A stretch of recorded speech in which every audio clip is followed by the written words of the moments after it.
안녕하세요. 이번 시간은 상무님과 같이 Q&A를 갖는 시간을 갖도록 하겠습니다. 상무님 지난 영상에서 뭐 굳이 저희가 세 가지 이제 꼭지를 한번 본다면 첫 번째로는 달러와 약세와 유로와 강세 이제 최근에 어떤 현황과 이유를 말씀해 주셨고, 두 번째로는 그 달러와 약세에서는 이제 커머디티 가격이 올라왔고 특히 이제 금은 가격이 좀 많이 올라왔다. 그리고 세 번째로는 향후에 달러화를 어떻게 좀 진행 속도를 약세나 강세를 보려면 결국 미국 경기를 봐야 하는데, 그 중에 하나가 이제 주간으로 발표하는 실업 청구 수당하고 추가적인 어떤 미국 경기를 봐야 한다라고 말씀하신 것 같습니다. 그래서 그 관련된 영상에서 이제 댓글 Q&A를 보면 이제 그 신사님께서 런던 신사님께서 말씀해 주신 내용은 이제 제 생각에는 이제 금을 갖고 계시면 상무님 말씀하신 금은 첫 번째가 이제 달러와 역반향, 두 번째가 이제 물가 인플레이션 말씀하셨는데, 그러면 이제 달러화는 말씀해 주셨는데 그럼 인플레이션 같은 경우는 어떤 지표를 보게 되면 인플레이션을 좀 선반영하는 것인지 아니면은 동행하는 지표는 어떤 것이 있는지 그런 질문을 한번 해주셨습니다. 어떤 것이 좀 있을까요? 뭐 인플레이션이라고 하면 우리가 경제 지표 중에서는 소비자 물가 지수 이런 게 되겠죠. 근데 그거는 좀 후행적입니다. 왜냐하면 지난달에 물가를 이번 달에 나오기 때문에, 그리고 이게 뭐 이건 완전히 동행하는 지표고, 사실 이걸 뭐 그 한국의 소비자 물가 뭐 상승률 이런 걸로 해서 보면 되겠죠. 근데 요거보다 조금 더 빨리 반영하는 게 뭐냐면 물가 연동 국채예요. 예, 물가 연동 국채. 왜냐 물가 연동 국채는 일반 국채는 그냥 내가 살 때 1년에 뭐 만기가 뭐 가령 10년이라고 한 10년이든 3년이든 그 기간 동안에 내가 받는 이자의 금액이 딱 정해져요. 딱 정해지는데 물가 연동 국채는 기본적으로 받는 이자는 이것보다는 낮고요. 근데 물가가 지금 생각하는 것보다 물가가 지금 시장이 예상하는 거 올라가게 되면 물가 상승률만큼을 또 이제 더 붙여주기 때문에 일반 국채보다도 더 많은 이자를 받게 됩니다. 이것 때문에 물가가 올라가기 시작한다라고 하면, 또는 시장에 그런 기대가 파다해지기 시작하면 일반 채권에 비해서 물가 연동 채권의 가격이 확 올라가게 되는 것이죠.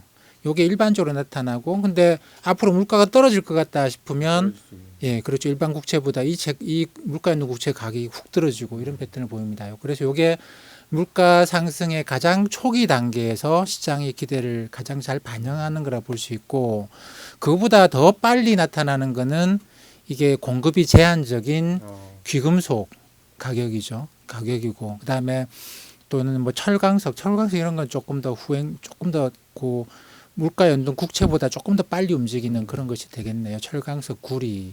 그리고 그 앞에 가장 먼저 움직이는 게 금, 은과 같은 귀금속 가격, 이렇게 보시면 될 것 같습니다. 그러면 말씀하신 대로 그 채권 물가 연동 채권은 저희가 일반 투자자는 어디서 확인을 할 수 있는 건가요? 저희들이 그것도 그 국가에서 정부에서 매번 발행을 하거든요. 네. 그 입찰을 합니다. 입찰할 때마다 개인들의 수요를 이렇게 같이 입찰에 들어가기 때문에 그때 가장 경쟁력 있는 가격으로 사겠다고 하시면 그 국채 입찰할 때 증권사를 통해서 같이 들어가시면 됩니다. 알겠습니다.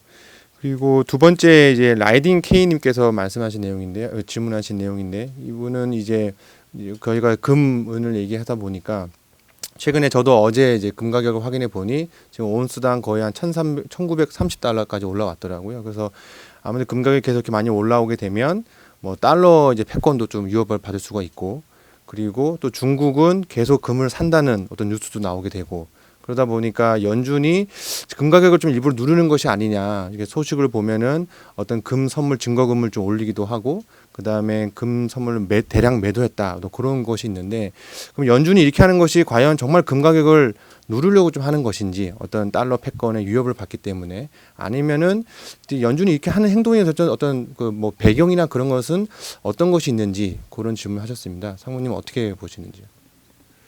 그 2008년 금융위기 이후로는 연준이 상당히 좀 긴장하고 있었어요. 왜냐하면 2008년 금융위기가 뭐 리만 브라더스 이런 미국에서 발생한 일이잖아요. 그러다 보니까 미국으로서도 달러 패권이 여기서 무너지는 거 아닌가. 그리고 그 이전에 10년 동안 중국이 뭐 브릭스 이러면서 신흥국의 급부상을 겪었고 그 과정에서 이제 미국은 금융위기를 겪었고 이러면서 달러 패권이 위협받는 거 아닌가, 위안화의 위상이 높아지는 거 아닌가 이걸 두려워했었죠. 그러다 보니까 달러와의 지위가 약해지는 걸 막기 위해서 달러와의 강세를 추진하는 그런 정책을 썼어요, 기본적으로.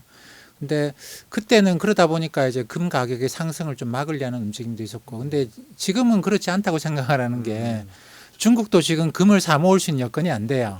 예, 중국도 외환 보유고가 뭐 3조 달러 된다고 하지만 사실상 쓸 수 있는 돈은 그렇게 많은 것 같지는 않습니다.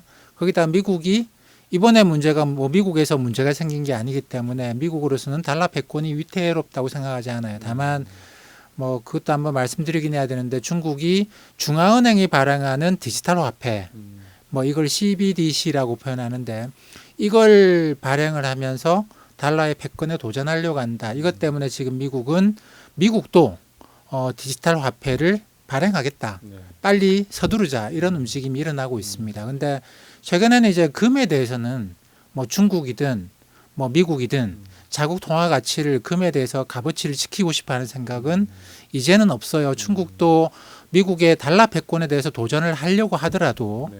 그런 의도가 있는지 모르겠습니다만 그런 의도가 있다고 하더라도 디지털 화폐로 가는 것이지 그렇죠. 금을 많이 사서 우리 위안화는 금을 많이 갖고 있는 화폐니 믿고 쓰십시오. 이렇게 나갈 건 아니고 미국도 그런 생각은 아닌 것 같습니다. 그러면 뭐 좀 더 나아간 질문이 그럼 지금 뭐 말씀드린 대로 금 가격이 온스당 1,930달러인데 이 가격에서도 금을 어떻게 좀 더 매수를 할 수 있는 가격이다. 아니면 좀 더 지켜봐야 한다. 상무님 개인적으로는 어떻게 좀 보이고 계시나요? 그 제일 어려운 질문이죠. 제일 어려운 질문인데 왜냐하면 일반적으로 자산 가격은 이게 기준이 되는 어떤 흔히 말하는 밸류에이션 지표라는 게 있습니다. 가령 주식 같으면 1년에 이 기업이 벌어들이는 것에 비해서 지금 몇 배 나는 PER 이런 게 있겠죠. 뭐 채권 같으면 중앙은행이 설정하고 있는 단기 금리에 비해서 지금 금리가 얼마나 높으냐 이런 식의 뭔가 비교 잣대가 있어요. 그리고 뭐 부동산 주택이다 그러면 사람들의 소득에 대해서 이게 몇 배냐 이런 식의 나름 다 이제 기준점이 있는데 금 가격은 그게 없습니다. 금 가격은 이게 그래서 이게 비싼지 싼지 우리가 구분하기가 불가능하고 어디까지 올라갈 수 있는지를 불가능하고 다만 그 구리 가격에 비해서 금 가격이 얼마냐. 왜냐하면 구리는 실수요가 존재하잖아요. 그리고 은도 실수요가 있거든요. 은도 사실 기금속 용도가 있지만 이건 절반도 채 안 되고 산업용 수요가 있습니다. 그렇기 때문에 그거에 기반해서 은이나 구리 가격에 비해서 금이 얼마나 비싸냐 이런 기준으로 역사적으로 선을 긋고 뭐 가령 은에 비해서 금 가격이 뭐 16배가 적당하다 뭐 이런 나름대로 어떤 게 있는데 그런 것들은 많이 무너진 상태이긴 해요. 그렇기 때문에 여기서도 금 가격이 더 많이 오를 수 있다 뭐 이렇게 판단할 수 있는 근거는 사실상 없습니다. 밸류에이션 지표로는. 근데 다만 지금 전 세계가 이번 바이러스 문제가 경제에 얼마나 심각한 타격을 줄지는 우린 잘은 모르지만 이게 단기간에 백신이 안 나온다고 한다면 경제에 굉장히 큰 타격을 줄 것만은 분명해요. 올해로 끝나지 않는 타격을 줄 것만은 분명하고 그러면 이걸 해결할 수 있는 유일한 방법은 돈을 계속 찍어대는 방법밖에 없다. 그렇게 본다고 한다면 밸류에이션, 그러니까 금 가격의 지금 레벨이 적정한지 아닌지에 대해서는 우린 잘 모르지만 모멘텀, 그러니까 금 가격이 아직도 올라갈 모멘텀은 많이 갖고 있다. 이렇게 생각을 해야 되겠죠.